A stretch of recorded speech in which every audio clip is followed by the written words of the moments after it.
Friends, നമസ്കാരം. പുതിയൊരു വീഡിയോയിലേക്ക് എല്ലാ കൂട്ടുകാർക്കും സ്വാഗതം. ഞാൻ ജനാർദ്ദനൻ. ഇന്ന് ഞാൻ വന്നിരിക്കുന്നത് ഒരു ഉരുളക്കിഴങ്ങ് മസാലക്കറിയുടെ റെസിപ്പി ആയിട്ടാണ്. അപ്പോൾ ഈ വീഡിയോ നിങ്ങൾ തീർച്ചയായിട്ടും സ്കിപ്പ് ചെയ്താൽ കാണണം. നല്ലൊരു മസാലക്കറിയാണത്. ചപ്പാത്തി, പൊറോട്ട ഇതിലേക്കൊക്കെ നല്ല ടേസ്റ്റി ആയിട്ട് കഴിക്കാൻ പറ്റിയ ഒരു മസാലക്കറിയാണ്. അപ്പോൾ ഇതിൻ്റെ റെസിപ്പി എങ്ങനെയാണ് ഉണ്ടാക്കുന്നതെന്ന് നോക്കിയിട്ട് വന്നാലോ. വീഡിയോ സ്കിപ്പ് ചെയ്യാതെ കണ്ടിട്ട് ഇഷ്ടപ്പെട്ട ലൈക്ക്, കമൻറ്റ്, ഷെയർ ഒന്നും മറക്കരുത്. ആദ്യമായിട്ട് കാണുന്ന ഒരു ചാനൽ കൂടി സബ്സ്ക്രൈബ് ചെയ്തിട്ട് പോകാൻ ശ്രമിക്കുക കേട്ടോ. അപ്പോൾ നമുക്ക് ഇതിൻ്റെ വീഡിയോ കണ്ടിട്ട് മടങ്ങി വരാം. കിഴങ്ങ് തൊലി കളഞ്ഞ് ചെറിയ കഷ്ണങ്ങളാക്കി നുറുക്കി വെച്ചിട്ടുണ്ട്. കൂടാതെ മീഡിയം സൈസ് 2 സവോള ചെറിയതായിട്ട് അരിഞ്ഞു വെച്ചത്, 2 തക്കാളി, ഇഞ്ചി വെളുത്തുള്ളി കുനുകുന അരിഞ്ഞത്, ഒരു പച്ചമുളക് ചെറുതായിട്ട് നുറുക്കി വെച്ചത്. ഇത്രയും സാധനങ്ങൾ നമുക്കവിടെ മാറ്റി വയ്ക്കാം. പാൻ അടുപ്പത്ത് വെച്ചിട്ട് അതിലേക്ക് ആവശ്യമുള്ള വെളിച്ചെണ്ണ ഒഴിച്ചു കൊടുക്കാം. വെളിച്ചെണ്ണ ചൂടായി വരുന്നതോട് കൂടിയിട്ട് അതിലേക്ക് ഒരു 1/2 ടീസ്പൂൺ കടുക് ഇട്ട് പൊട്ടിക്കാം. കടുക് പൊട്ടി വന്നാൽ അതിലേക്ക് നമ്മൾ എടുത്തു വെച്ച ഇഞ്ചി, വെളുത്തുള്ളി, പച്ചമുളക് അരിഞ്ഞു വെച്ചത് ഇതിലേക്ക് ഇട്ട് കൊടുക്കാം.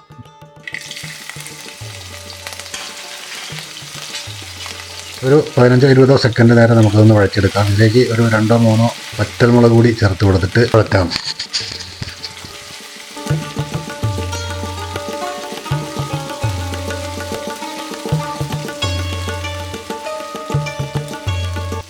ഇനി നമുക്കിതിലേക്ക് നമ്മൾ അരിഞ്ഞു വെച്ച സവോള ഇട്ട് കൊടുക്കാം.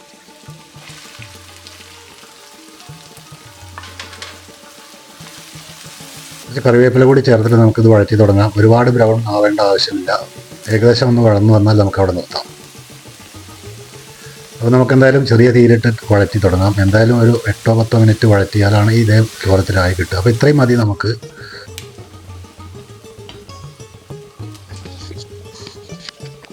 ഇനി ഇതിലേക്ക് ആവശ്യമുള്ള മസാലപ്പൊടികൾ ചേർത്ത് കൊടുക്കാം.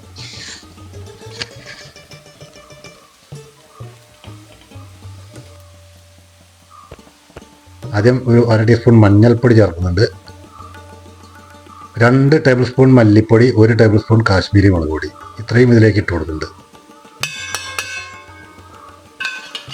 ഇനി നമുക്കിതൊരു 2-3 മിനിറ്റ് ചെറിയ തീയിലിട്ടിട്ട് വഴറ്റിയെടുക്കാം.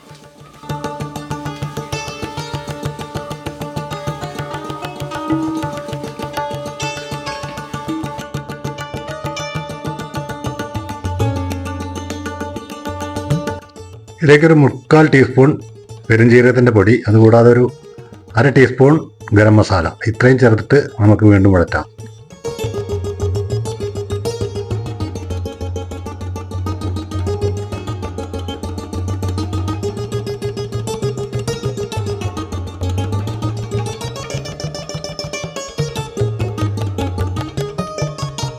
മിക്സിയുടെ ജാറിൽ അരച്ചു വെച്ച തക്കാളി പേസ്റ്റ് ഇതിലേക്ക് ഒഴിച്ചു കൊടുക്കാം. അതിനുശേഷം ഈ തക്കാളി ഡ്രൈ ആവുന്നത് വരെ നമുക്ക് വഴറ്റിക്കൊണ്ടിരിക്കാം.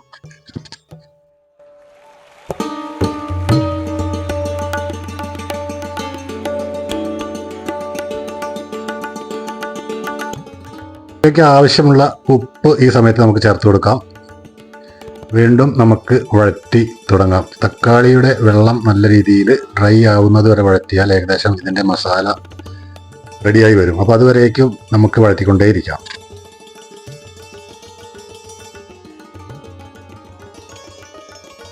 ഇതിലേക്ക് ഞാൻ 1 ടേബിൾ സ്പൂൺ ചിക്കൻ മസാല ഈ സമയത്ത് ചേർത്തിട്ടുണ്ട്. ഇനി അധികം നേരം വഴറ്റിയെടുക്കേണ്ട ആവശ്യമില്ല. ഇപ്പോൾ ഏകദേശം നമ്മുടെ തക്കാളിയുടെ വെള്ളമെല്ലാം ഡ്രൈ ആയിട്ട് വന്നിട്ടുണ്ട്. അപ്പോൾ കുറച്ച് നേരം കൂടി ഒന്ന് ഇളക്കി യോജിപ്പതിന് ശേഷം നമുക്ക് ഉരുളക്കിഴങ്ങ് ഇതിലേക്ക് ഇട്ട് കൊടുക്കാം. ഇനി ഈ മസാല ഉരുളക്കിഴങ്ങിലെല്ലാം പിടിക്കുന്ന രീതിയിൽ നല്ല പോലെ നമുക്കൊന്ന് മിക്സ് ചെയ്തെടുക്കാം.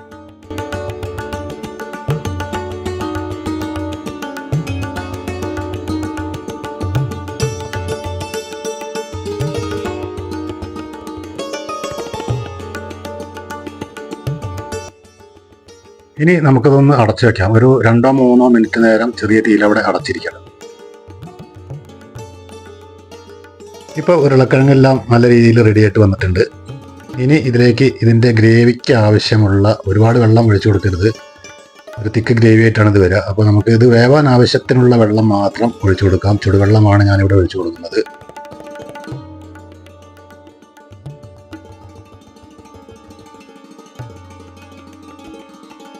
ഇനി നല്ല രീതിയിൽ ഒന്നുകൂടി ഇളക്കി യോജിപ്പിച്ചതിന് ശേഷം നമുക്കിത് അടച്ചു വെച്ചിട്ട് വേവിക്കണം. അപ്പോൾ ഒരു 15 മിനിറ്റ് നേരം ഇത് വേവാനായിട്ട് വെക്കാം. അതിനുശേഷം നമുക്ക് തുറന്നു നോക്കാം. ഇടയ്ക്കൊന്ന് തുറന്നു നോക്കി ഇളക്കുന്നത് നന്നായിരിക്കും. ഇപ്പോൾ ഞാൻ ഏകദേശം 15 മിനിറ്റിന് ശേഷം തുറന്നു നോക്കിയപ്പോൾ നമ്മുടെ കറിയെല്ലാം നല്ല കറക്റ്റായിട്ട് വന്നിട്ടുണ്ട്. ഉരുളക്കിഴങ്ങ് വെന്തോ എന്നുകൂടി പരിശോധിച്ച് നോക്കാം.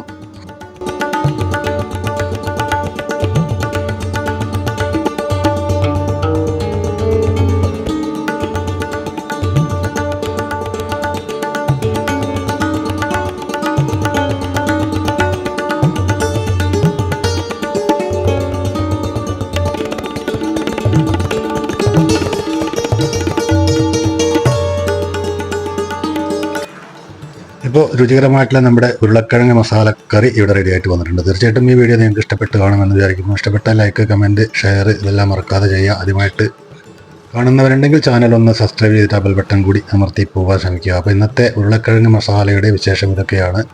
ഇനി ഇതിലേക്ക് ആവശ്യമുള്ള കറിവേപ്പില ഇട്ട് കൊടുത്തിട്ട് നമുക്കിതിൻ്റെ ഫ്ലെയിം ഓഫ് ചെയ്ത് വെക്കാം. ഒരു 10-15 മിനിറ്റ് കഴിഞ്ഞതിന് ശേഷം ചൂടോടെ നമുക്ക് ചപ്പാത്തി, പൊറാട്ട, ദോശ ഇത്യാദി വിഭവങ്ങളിലേക്കെല്ലാം ഒഴിച്ച് കഴിക്കാൻ പറ്റിയ അടിപൊളി ഒരു കറിയാണ്. അപ്പോൾ ഈ വീഡിയോ നിങ്ങൾക്ക് ഇഷ്ടപ്പെടാതിരിക്കില്ല. അപ്പോൾ അടുത്ത ഒരു വീഡിയോ ആയി വരുന്നവരേക്കും നന്ദി, നമസ്കാരം. ഞാൻ ജനാർദ്ദനൻ മൂക്കുതല. ബായ്.